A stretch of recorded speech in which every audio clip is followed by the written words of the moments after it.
A semana foi agitada no clã Bolsonaro. No último domingo de novembro, Michele Bolsonaro assumiu protagonismo nas costuras de candidaturas com apoio do bolsonarismo pelo país. A ex-primeira-dama foi até Fortaleza, no Ceará, participar do lançamento da pré-candidatura de Eduardo Girão ao governo do Ceará.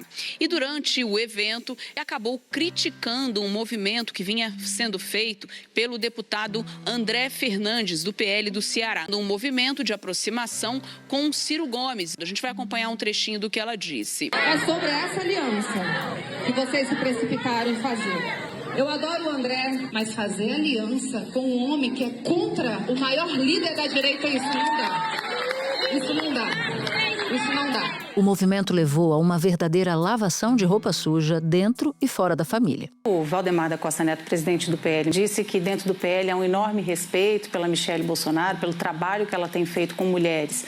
Mas a percepção é que é preciso, nesse momento, explicar quais são as normas do partido. O senador Flávio Bolsonaro disse que a fala de Michele Bolsonaro durante esse evento em Fortaleza, no Ceará, foi uma fala minimamente desrespeitosa, que Michele atropelou o próprio presidente Bolsonaro, que havia autorizado o movimento do deputado André Fernandes no Ceará, e a forma com que ela se dirigiu a ele, que talvez seja a nossa maior liderança local, foi autoritária e constrangedora. O vereador Carlos Bolsonaro, ele endossou o discurso do irmão. Na mesma linha seguiu também o deputado federal Eduardo Bolsonaro. A ex-primeira-dama reagiu, deixando claro uma fratura exposta. Só que ela fala o seguinte, como ela opinou em relação à aliança no Ceará, que ela discorda dos filhos do Bolsonaro, ela fala, aqueles que defendem essa aliança lá no Ceará são livres para continuar com ela, mas não deveriam me criticar por não aceitá-la, ou seja, por divergir. Eu tenho o direito de não aceitar isso, ainda que essa fosse a vontade do Jair. Ele não me falou se é. E aí, então, está aí posta a manifestação bem clara dela, dessa briga familiar. Flávio depois pediu desculpas. E após ter se encontrado com seu pai, que cumpre pena na Polícia Federal de Brasília, o filho 01 anunciou ter sido escolhido pelo ex-presidente para ser seu candidato ao Palácio do Planalto em 2026, contra Lula. Uma candidatura que, de cara, gerou dúvidas em todos os campos, de políticos tradicionais até analistas. Dúvidas essas reforçadas por pesquisas recentes. O Datafolha também fez uma pesquisa de intenção de voto para a eleição presidencial do próximo ano. No primeiro cenário, Lula do PT tem 41% dos votos. Pela margem de erro, tem entre 39% e 43%. Flávio Bolsonaro do PL aparece com 18%, podendo variar de 16% a 20%. E intensificadas por declarações do mesmo Flávio Bolsonaro já no domingo. Destaco uma. Eu tenho um preço para não ir até o fim. O senhor vai até o fim com a candidatura? Olha, tem uma possibilidade de eu não ir até o fim. Eu tenho um preço para isso. Eu vou negociar. Eu tenho um preço para não ir até o fim. Só que eu só vou falar para vocês amanhã. O senhor sinalizou que o preço seria pautar a anistia, é isso? Não é só isso, não, mas tá tudo bem, vamos lá. O senhor vai procurar o presidente da Câmara, o presidente Alcolumbre?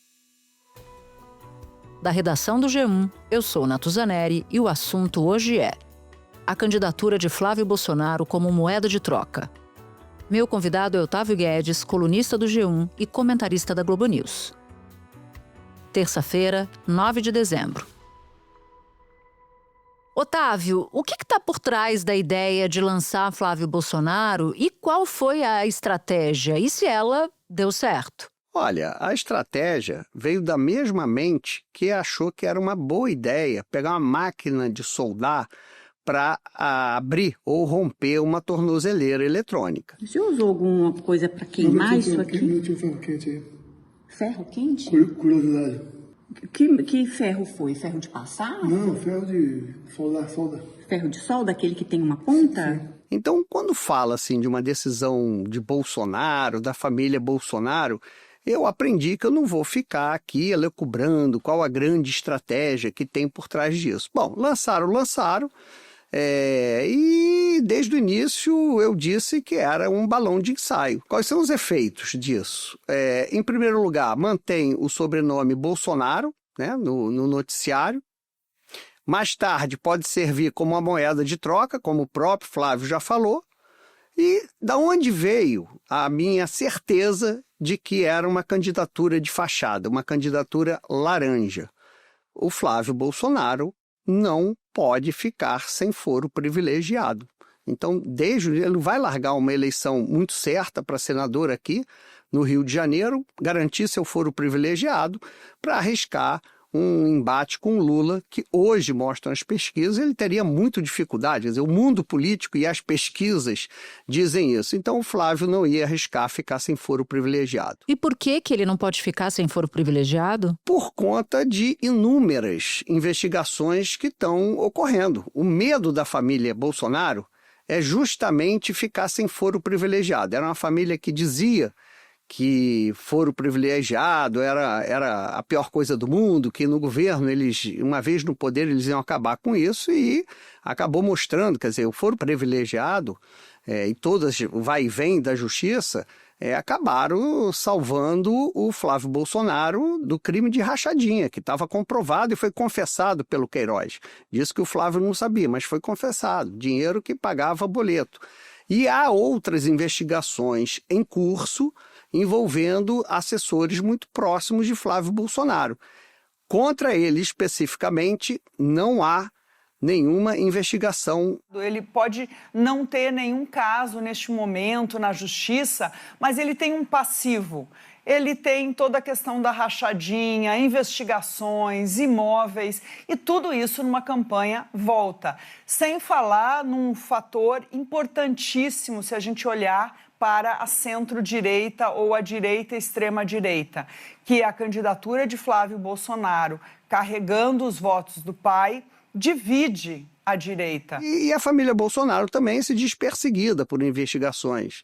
Então também não abriria mão do foro privilegiado que eles tanto atacaram. Agora, Otávio, por que agora? No começo do episódio, eu narrava a sequência de questões ali envolvendo a família, a fala de Michele no Ceará, depois a crítica de Flávio Bolsonaro à ex-primeira-dama. Por que Bolsonaro resolveu dar as bênçãos para o seu filho, ou pelo menos combinar um anúncio assim com o filho 01? Tinha alguma coisa a ver com Michele ou era outra motivação? A cronologia mostra que tem tudo a ver com Michele, porque foi justamente na semana, no período em que estavam brigando para saber quem seria o porta-voz de Bolsonaro. Essa é a briga. E o Bolsonaro foi mais além e disse: o Flávio não só o meu porta-voz, como o meu candidato. Então, também um chega para lá na Michele, na minha visão. E o pedido de desculpa também deve ter sido por ordem do pai, né? Porque ele faz um pedido de desculpa para ela na sequência. Faz um pedido de desculpa e vira o candidato do pai, ou seja, vira o porta-voz.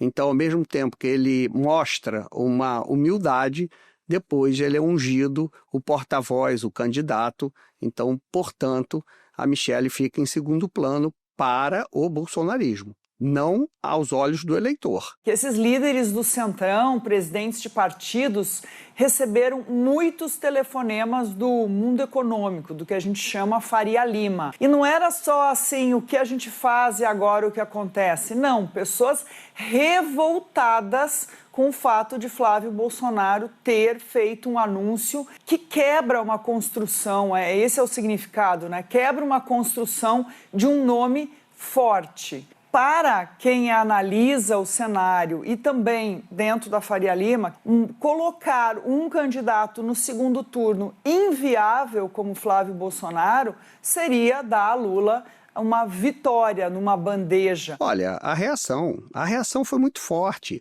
O mercado começou a dar tilt já na sexta-feira. O Centrão avisou que não queria. Então, ele rapidamente teve que dizer a verdade. Olha, gente, é uma candidatura de fachada, mas tem negociação, tem um preço que é a anistia do meu pai. Ela existe, um dos motivos que existe é que na nossa cabeça a gente conseguiria isso.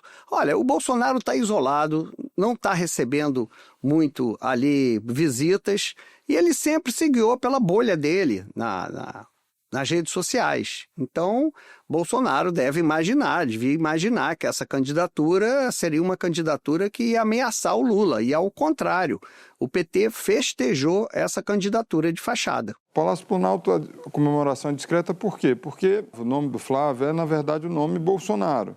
Então, vai repetir a polarização. Isso interessa ao Palácio Planalto.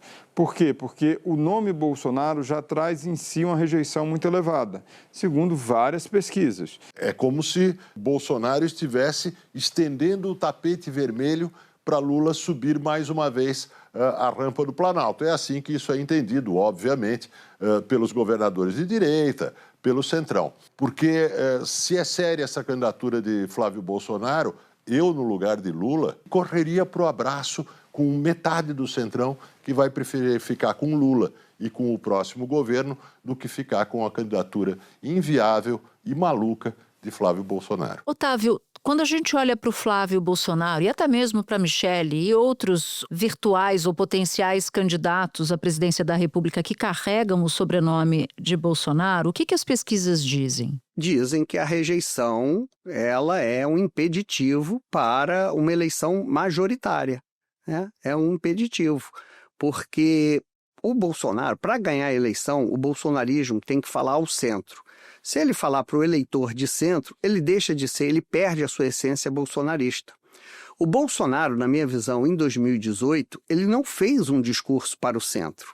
Ele continuou no cercadinho dele, o que fez foi que milhões de eleitores pularam para o cercadinho do Bolsonaro. Então ele estava ali a metralhar os adversários políticos, os petistas, fazia piada contra minorias. Ele não mudou, ele foi transparente na campanha de 2018. Mas muitos eleitores, com a falência da política e a traição do PT, que sempre fez um discurso anticorrupção, ele herdou o discurso anticorrupção da UDN, e o que a gente viu foi uma grande corrupção nos governos do PT.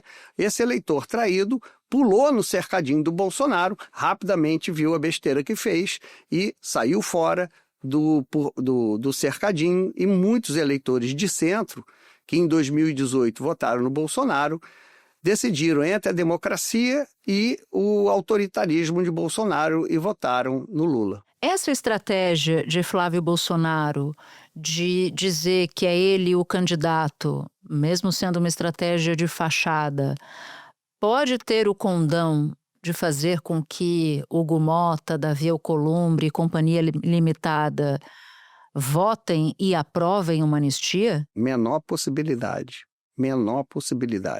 Ao contrário, enfraquece.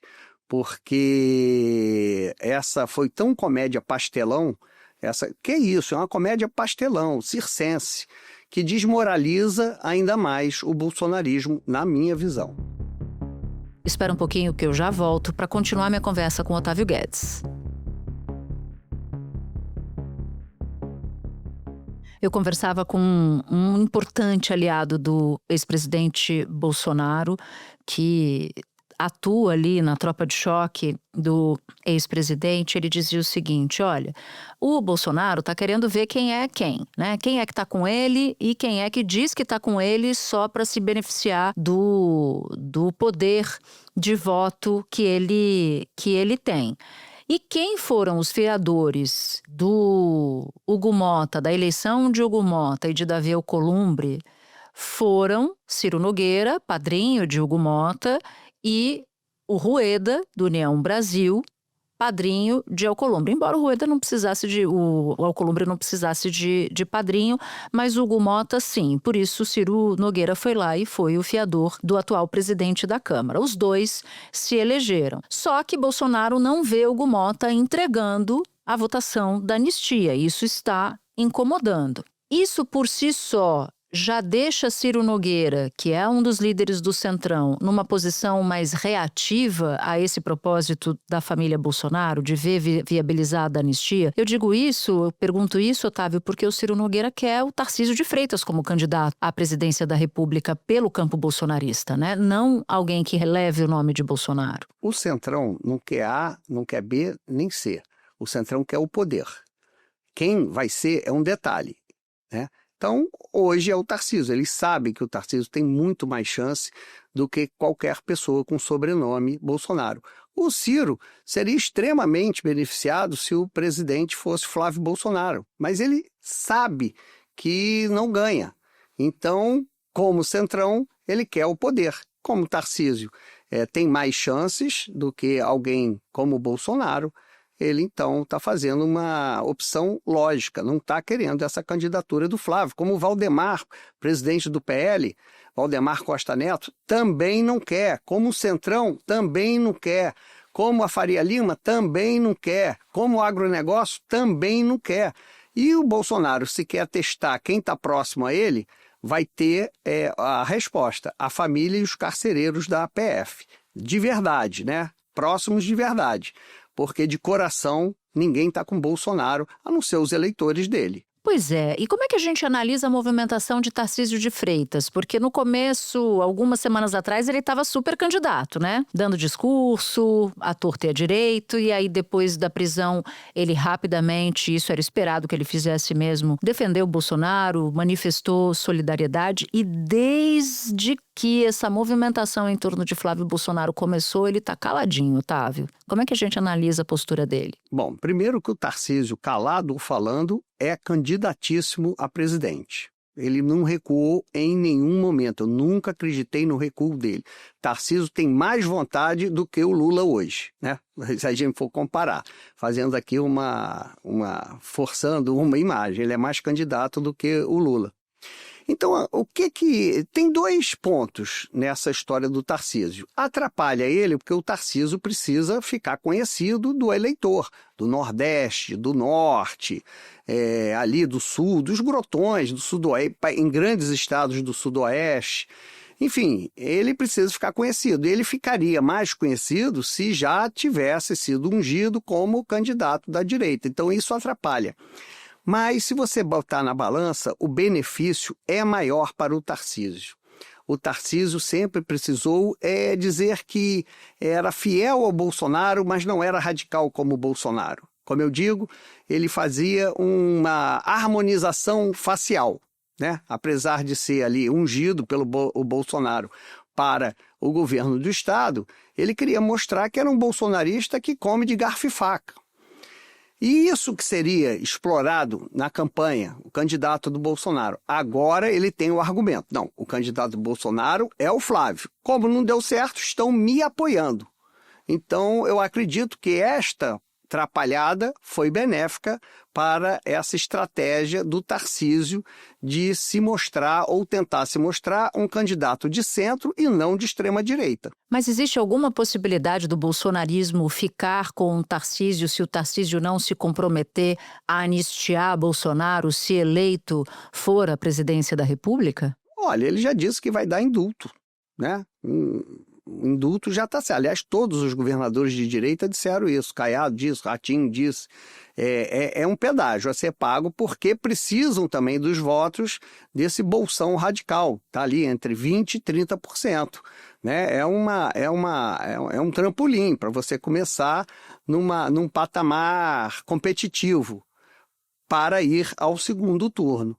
Então, eu acredito que essa seja a estratégia do Tarcísio. Em silêncio, desde o anúncio da pré-candidatura de Flávio Bolsonaro à presidência, o governador de São Paulo, Tarcísio de Freitas, falou pela primeira vez sobre o assunto e declarou apoio a Flávio. Foi amplamente noticiado e o próprio Flávio falou isso, ele esteve comigo na sexta-feira passada. Nós conversamos sobre isso. O presidente Bolsonaro, que é uma pessoa que eu respeito muito, né, e sempre disse que eu ia ser leal ao Bolsonaro, que eu sou grato ao Bolsonaro, eu tenho essa lealdade, é inegociável. Ele disse, né, o Flávio, da escolha que o Bolsonaro fez pelo nome dele. E é isso, o Flávio vai contar com a gente. Otávio, o Flávio Bolsonaro convidou os líderes do Centrão e do seu próprio partido, o PL, para um jantar para discutir o preço dele, né? Porque não é para discutir a candidatura dele. A candidatura dele foi anunciada sem conversar com os demais partidos que apoiaram o pai dele. E aí, o que a gente pode esperar dessa reunião, já que o senador Ciro Nogueira deu uma entrevista coletiva no Paraná, onde ele estava nesta segunda, falando que ele se fia não por relações pessoais, até porque ele gosta muito, diz gostar muito de Flávio, mas no que as pesquisas dizem. Olha, a fala dele começa com muito elogio ao senador Flávio Bolsonaro. Em política, Natuza, você sabe, quando você começa a elogiar demais, e elogia, e mais elogio, quando você não está aguentando mais, aí vem a facada. Tá no finalzinho da fala dele, em que ele acredita que o Tarcísio e o Ratinho são as melhores opções. Eu já tinha externado anteriormente que os dois candidatos que poderiam unificar essa chapa era o nome do governador Tarcísio, que era o mais forte, ou do governador Ratinho. Mas política é como nuvem. É uma fala de quem não foi convencido de que a candidatura do Flávio Bolsonaro seja uma opção viável para derrotar o Lula, que é o objetivo desse campo político. E sabe o que me chamou a atenção nessa fala dele? Logo terminando, ele diz assim, posso ser convencido, né? Convencido do contrário, ele quer dizer, mas com argumentos e critérios para que a gente possa fazer uma escolha, porque o Brasil não pode perder a próxima eleição. Temos que virar a página da nossa história. Então, ele está dizendo claramente, Flávio, gosto muito de você, mas você não pode ser o nome que vai encabeçar a chapa. E vice, dá para considerar o nome Bolsonaro, o sobrenome Bolsonaro na vice, na visão do Centrão? Também não. Também não. O que o Centrão quer é o sobrenome Bolsonaro apoiando, mas afastado da chapa, por conta da rejeição. E essa fala que você citou do Ciro, ele dizendo que preciso ser convencido, isso aí é como qualquer ouvinte nosso. Em casa, por exemplo, a Vivi, quando diz que precisa ser convencido, eu nem falo de argumentos, que eu sei que ela já está convencida e nada vai mudar a sua opinião. É mais ou menos isso a nota do Ciro. A Vivi é a sua mulher, né? Isso, a minha esposa. Quando ela falou, vamos fazer qualquer coisa, me convence que isso é bom. Eu falei, vamos pensar em outro programa? É isso, o Ciro está dizendo a mesma coisa. Política não é diferente da nossa vida no dia a dia. Ou seja, a Vivi é quem manda, é isso, né? A Vivi é o centrão desse casamento. Já a Vivi decidiu, tá decidido. Me convence assim, vai, joga fora suas palavras que eu já tomei a minha decisão. É isso. Isso aí é o que diz o Ciro, é isso que pensa o Centrão. Isso é o que pensa o Valdemar Costa Neto, que nunca vai admitir, mas sabe que não tem a menor chance. Aliás, parece até que os bolsonaros estão tirando um Natal de inimigo oculto, para ver quem dá o pior presente para o pai, né? O Eduardo Bolsonaro deu como presente o tarifaço, que foi uma bomba para o bolsonarismo. O Flávio agora vem com essa candidatura que deixa o retrato nu e cru, né? A candidatura do Flávio Bolsonaro deixa bem claro que o mercado não quer os Bolsonaros, o agronegócio não quer o Bolsonaro, e nem o Centrão quer o Bolsonaro, nem o mundo político quer mais os Bolsonaros. Então, outro presente de inimigo oculto para o Bolsonaro.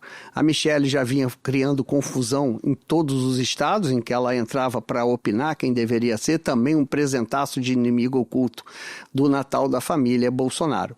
Agora, encerrando, Natuza, o que a direita tem oportunidade é a direita democrática romper a tornozeleira que aprende a Bolsonaro, né? A candidatura fake do Flávio Bolsonaro deu essa oportunidade à direita democrática de romper com toda a delicadeza, e não solda elétrica, a tornozeleira que a liga à direita, que a une a essa extrema-direita, porque isso vai fazer bem eleitoralmente a qualquer candidato de direita.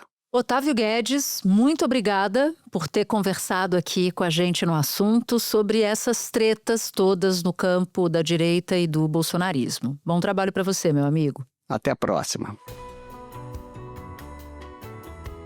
Antes de terminar, um recado. Se você ouve o assunto no Spotify e gostou do episódio, é assunter mesmo, dá 5 estrelas e compartilha esse episódio com quem você quiser. Você pode nos ouvir no G1, no YouTube e em todas as plataformas de áudio. Comigo na equipe do assunto estão Mônica Mariotti, Amanda Polato, Sara Rezende, Luiz Felipe Silva, Thiago Kazuroski e Carlos Catelan. Eu sou Natuzaneri e fico por aqui. Até o próximo assunto.